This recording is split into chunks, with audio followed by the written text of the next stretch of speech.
Assalamualaikum warahmatullahi wabarakatuh. Perkenalkan, nama saya Azril Giri Arifin dari Universitas Terbuka, Prodi Fakultas Sains dan Teknologi, jurusan Sistem Informasi. Dan di sini kita bakal membahas tugas 1 Pancasila. Dan topik yang saya ambil ialah proses lahirnya Pancasila. Pancasila tidak hadir begitu saja, melainkan melalui perjalanan sejarah yang panjang.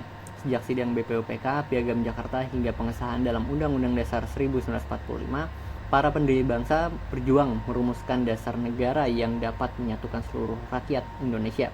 Perjalanan ini kemudian berlanjut dalam konteks sejarah bangsa dari masa ke masa, awal kemerdekaan, Republik Indonesia Serikat, demokrasi terpimpin, Orde Baru hingga reformasi. Sebagai generasi muda, penting bagi kita untuk tidak hanya mengambil peristiwa-peristiwa itu, tapi juga merefleksikan pelajaran yang dapat diambil untuk menghadapi tantangan zaman sekarang.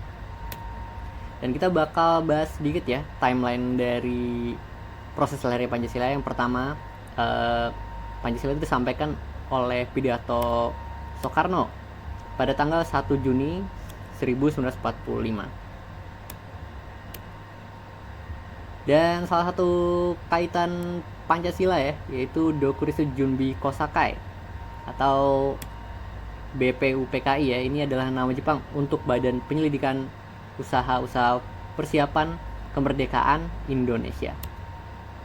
Dan salah satu rapatnya itu diadakan di Gedung Chuosangin di Jalan Penjambon 6 Jakarta yang kini dikenal dengan sebutan Gedung Pancasila. Dan pada zaman Belanda, gedung tersebut merupakan gedung Volksraad atau bahasa Indonesia itu Dewan Rakyat.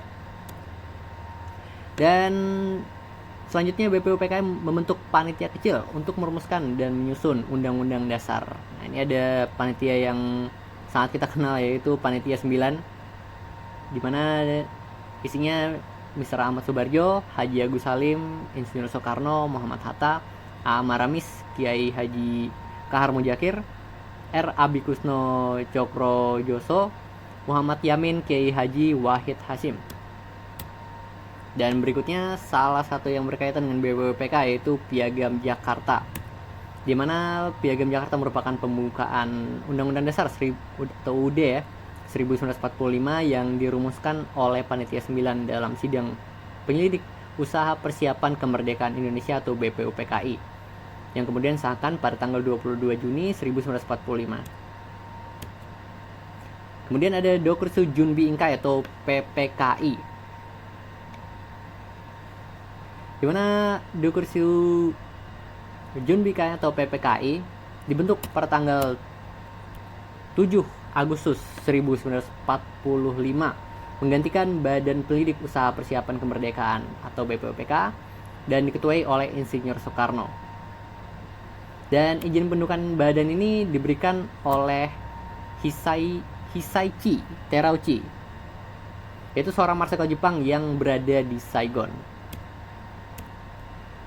Dan salah satu sidangnya yaitu sidang 18 Agustus 1945 ini membahas pengesahan Undang-Undang Dasar 1945 sebagai dasar konstitusi negara serta Pancasila, memilih dan mengangkat Soekarno sebagai presiden dan Dr. Andes Muhammad Hatta sebagai wakil presiden. Kemudian tugas presiden sementara dibantu oleh Komite Nasional Indonesia Pusat sebelum dibentuknya MPR dan DPR. Sidang berikutnya sidang 19 Agustus 1945. Ini membentuk 12 kementerian dan 4 kementerian negara dan membentuk pemerintahan daerah, di mana Indonesia dibagi menjadi 8 provinsi yang dipimpin oleh gubernur. Nah, meskipun terjadi perdebatan ideologi yang tajam antar golongan kebangsaan dan agama, para tokoh mendahulukan persatuan. 5 prinsip yang diusulkan menurut saya: kebangsaan, perikemanusiaan, demokrasi, kesejahteraan sosial, dan ketuhanan adalah inti perjuangan yang harus diimplementasikan. Sekian dari saya, mohon maaf bila salah kalimat salah kata. Wabillahi taufiq wa hidayah. Wassalamualaikum warahmatullahi wabarakatuh. Dan bye-bye.